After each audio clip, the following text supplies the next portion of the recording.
Now to a Channel 2 Action News investigation. Thousands of lawsuits targeting small businesses, many right here in Metro Atlanta. Those lawsuits allege violations of federal law intended to protect people with disabilities. Channel 2 consumer investigator Justin Gray is here right now. Justin's small business owners, actually you talk to, believe this is about money and not about helping the people. Well, Karen, stores don't like turning away customers and are also used to dealing with regulations for things like handicap-accessible ramps or counters. But in this case, they say they've been caught in a legal game they can't win. So this just came back from the factory and it looks, Tina, pretty good, huh? Sarah Campbell is a fashion designer who sells her clothes at her own stores, including this one in Buckhead, and also online. And it's our biggest store, I would say, now. It's that website that's led to multiple federal lawsuits against Campbell under the ADA, the Americans with Disabilities Act. She estimates it's cost her business more than $200,000. As a small business, it's a wipeout machine. Campbell is far from alone. From restaurants. My attorneys told me you can fight it, but you're going to lose.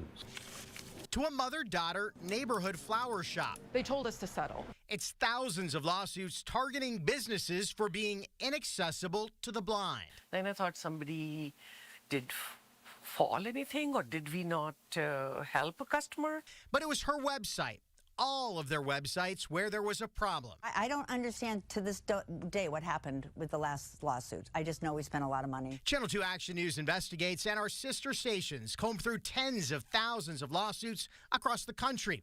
We found more than 15,000 in just the past 4 years, claiming visual impaired people had trouble accessing a company's website.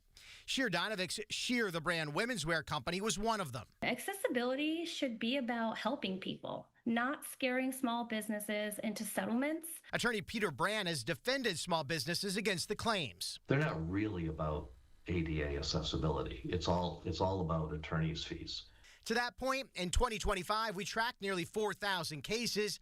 90% were filed by just 16 law firms. This law needs to be looked at because it's being abused. We asked one of the attorneys filing a lot of these lawsuits about that. Bruce Carlson is the attorney who sued Sheer the brand, and his firm has filed hundreds of other ADA lawsuits.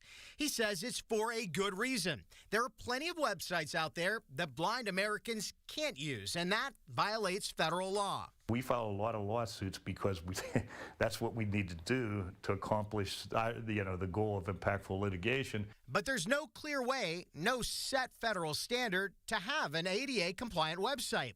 After the first lawsuit, Sarah Campbell hired special ADA coders, even brought in experts from a school for the blind to fix her site, and promptly got sued again, twice. I'm being bullied, and I have to acquiesce. We found similar lawsuits against Metro Atlanta businesses, big and small. Small stores and boutiques like Swoozy's in Buckhead and Sugar Boo at Pond City Market. From comfort food at the Flying Biscuit to expense account dining at Chops Lobster Bar. And also major Atlanta companies like Home Depot, Spanx, and Chick-fil-A. I've been really, really disappointed on how people can find ways to come at you. So to settle one of these lawsuits can cost more than $20,000. That's big money for a small business that ultimately gets passed on to the consumer, but attorneys in most cases tell those businesses it's cheaper rather than trying to fight. Our heads are spinning here. That one business owner tried to get in compliance was sued again. Is there anything business owners can do to not be caught in this situation? Well, with things like wheelchair accessible ramps or counters, there are set federal regulations. They didn't do that with websites. That means there's no standard. Now, they looked to do that several years ago, all the way back in 2010. They started to make those rules and then never completed it. So what's the person to do? That is the question. Hopefully this will bring some attention to that and we can figure it out. Thank you for that, Justin. All right.